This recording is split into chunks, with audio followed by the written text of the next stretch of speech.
Merhaba arkadaşlar. Bugün sizlere fırsat ürünü tanıtacağım. Bu yeni oyuncu koltuğumuz. Daha doğrusu bizim kendi imal ettiğimiz bileşenlerden. Bu koltuk deri, gördüğünüz gibi çok yumuşak. Aynı zamanda belinizi kavrar. Yumuşak, süngerli, darbe emici. Aynı zamanda dikişleri görüyorsunuz. Rengi böyle kremdir. Şöyle arkasını önünü bir çevirelim. Amortisör, mekanizma, ayak ve teker orijinaldir arkadaşlar. Kolları gördüğünüz gibi grimsi bir rengi vardır. Aynı zamanda kendisi fırsat ürünüdür.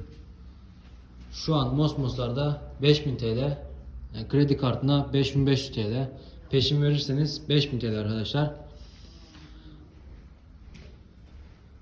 Sizce nasıl bir ürün? Oyuncu koltuğu olarak tercihinizi belirtin.